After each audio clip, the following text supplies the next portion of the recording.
Hello, thanks for tuning in. Today, I want to tell you about a change in TV prices that will take effect on July 1st. On the surface, it's pretty straightforward. Basic cable will increase by $3 a month. Basic Plus will increase by $1 a month. The reason for this increase is also pretty straightforward. Our cost to purchase the TV programs you enjoy has increased. Like a gas station or grocery store, we must adjust our prices when our costs increase. Normally, we do this only once a year. However, this year has been very unusual. The cost for some of the TV programs and networks so many of you enjoy has increased dramatically. The monthly rate for all other services like high-speed internet and phone service and other TV services like HBO will remain the same. The monthly service charge for DVRs and other equipment also will remain the same. The reason the prices for internet, phone, and other equipment remain the same, while Basic and Basic Plus are increasing, is because the costs to provide these other services are not increasing. We are able to control these other costs very well. It's only the cost of TV networks that is so problematic. For up-to-the-date news and information about what's happening in the TV world, you can always visit TV on My Side and select the More News link at the bottom of the page. That will show you a whole list of news stories and editorials about the TV industry. You also can find answers to many frequently asked questions at TV on My Side. Now, I know that you really don't care a whole lot about the cost of our raw materials any more than you care if a flood causes corn prices to rise or a refinery shutdown makes gas a little more expensive. You care about what you pay. It's my problem to deal with my suppliers. But just like that gas station or grocery store, I can't ignore the costs, and there are times when I must increase prices. I don't like to do this either, because it puts me in a difficult position of raising prices, which no one likes, or reducing the product, which no one likes, or cutting back on the quality of our customer service, which no one likes. None of these are good options. And we always work hard to find a balance among the price, the program networks, and the service we deliver to all of you. And sometimes that means raising the price. I'm sure most of you know why the price of gas increases at the pump, and it's not the local gas station. And that happens when a large oil company raises the wholesale price of gasoline. A local gas station can either pay the higher price or stop selling gas. And the same forces are at work here in the TV industry. Large media companies control all of the TV programming, and they're raising the price. So, like a local gas station, I can either pay the higher wholesale cost, or I can stop selling cable TV service. That's really not much of a choice. The cost of basic cable TV program networks has increased sharply this year. And these large increases affect all distributors. Dish, DirecTV, AT&T, Time Warner, Armstrong Cable, and all other providers face the same problem. The cost of TV programming is rising very rapidly, and it is causing this rise in retail prices. I don't like to bother you with the details of my industry, but if you're interested, keep watching, and I'll tell you more about the forces and the facts behind these changes.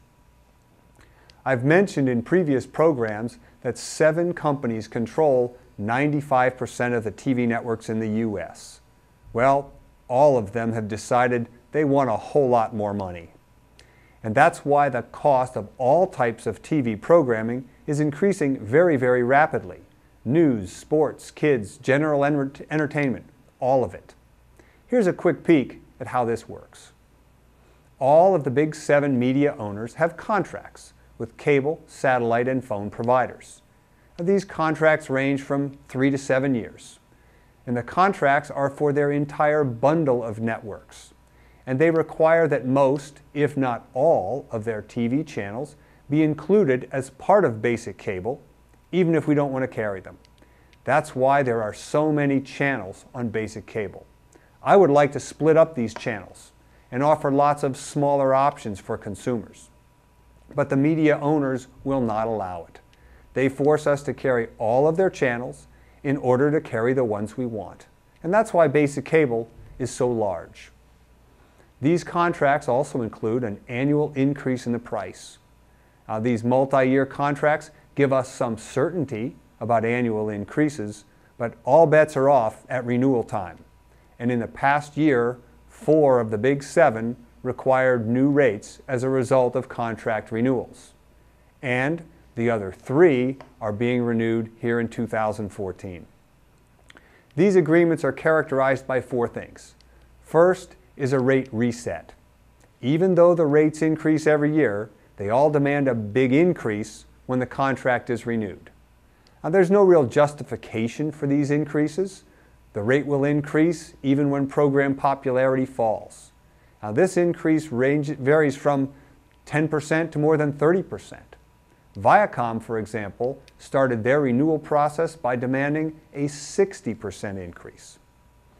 Second, annual increases are still required. Typically, these annual increases are in the 5 to 10% range in addition to the rate reset. Third, network launches also are required.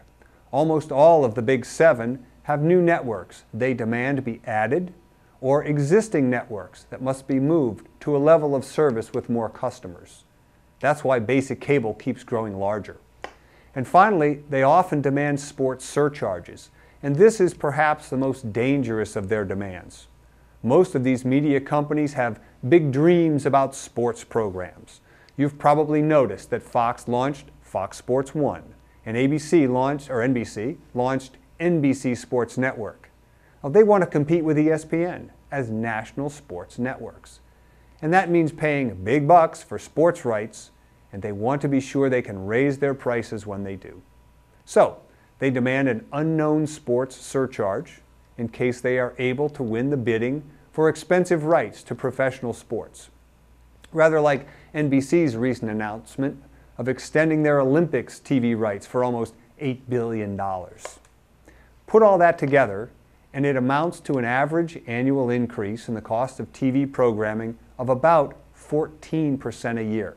Not just for one of these big media companies, but for all of them. And that makes their TV networks cost dollars more each month. By comparison, MCTV's other costs are well controlled, increasing by less than the rate of inflation. And these increases are not restricted to cable TV networks. The price increases sought by the out-of-town owners of Cleveland TV stations are often worse. Tom Wheeler, the FCC chairman, recently noted that the cost of carrying local broadcast TV stations has skyrocketed from $28 million in 2005 to $2.4 billion in 2012. That's an 8,600% increase, and it's still going up.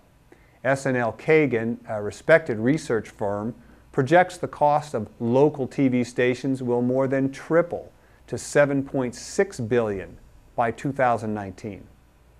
The broadcast TV stations and other channel owners have become accustomed to this pattern of rapidly escalating price hikes, and they have little concern for how these costs are absorbed and who is affected.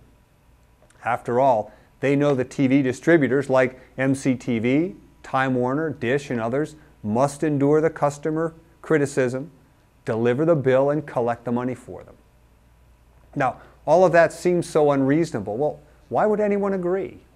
Well, the simple fact is that if I don't agree, I can't carry any of the program networks you've come to enjoy.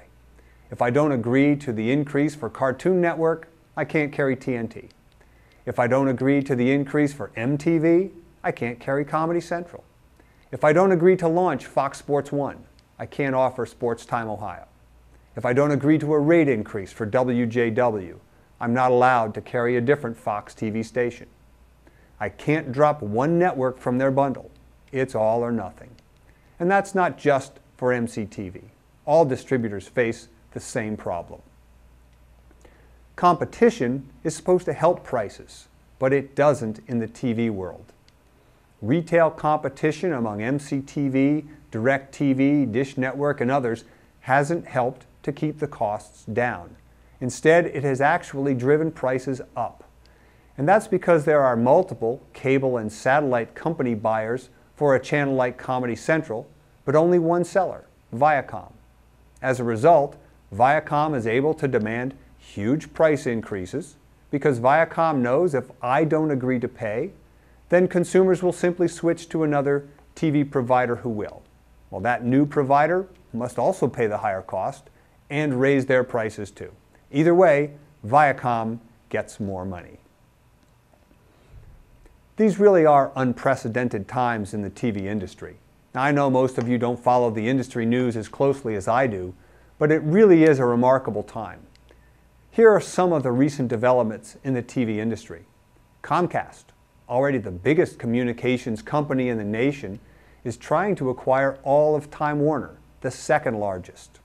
Well, they probably will succeed and create an industry behemoth that controls 30% of all U.S. TV households, about 40% of all U.S. internet households, about a quarter of all the nation's phone lines, and a giant chunk of the TV program industry, including the NBC TV network.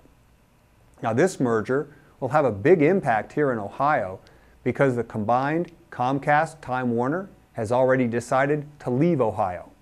All of the current Time Warner systems, serving about 2.5 million Ohio homes, will be spun off to a new company called Charter.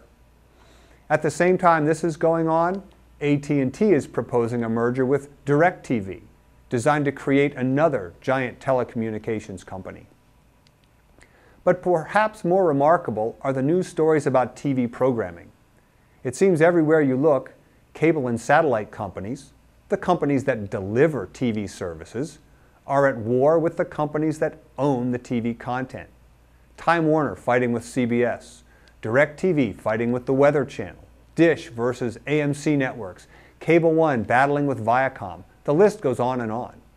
These news stories relate not only to the increasing costs for TV programming, but also to the fact that companies are starting to actively push back, and push back pretty hard. Well, why? Well, it's all about the price of the programs. For example, Time Warner recently acquired the rights to the Los Angeles Dodgers. They created a channel a lot like Sports Time Ohio. Now, they paid $8 billion for those rights and now are struggling for survival because none of the other providers, like DirecTV, will agree to pay the price Time Warner is charging. And the same thing is happening in Houston, where the Astros network is in bankruptcy. And these rapidly rising costs for TV programming are found in all markets, including here in Northeast Ohio.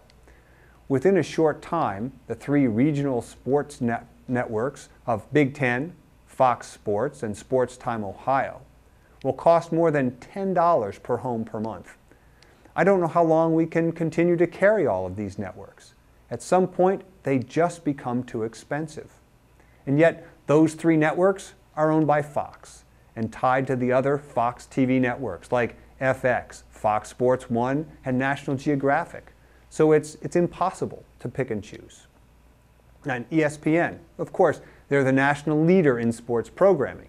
Well, they've recently launched two new sports channels, the SEC Network and the Longhorn Network. Now, while neither of these networks have much appeal locally, we will soon start to carry them as part of Basic Plus, an optional level of service. Well, why would we do that if they're not popular locally? Well, remember the bundle of network channels. We must start to carry SEC and Longhorn, or ESPN won't allow us to carry ESPN, Disney, and all their other channels. This is all part of the great difficulty that surrounds the TV program industry. And it's not just sports. And that brings me to another example of companies pushing back about TV program costs.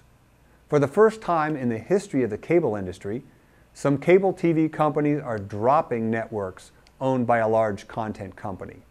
More than 24 cable companies, representing about 1 million TV homes, recently stopped carrying all of the networks from Viacom, the owner of Nickelodeon, MTV, Comedy Central, Spike, and a dozen other channels.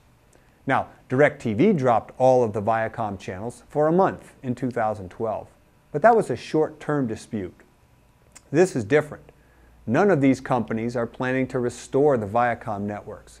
Instead, it's a permanent termination of those networks. And the reason is simple. Viacom demanded such a large increase in monthly fees that those cable companies felt it was prudent to stop carrying all of their channels. And that's a big deal because it has never happened before.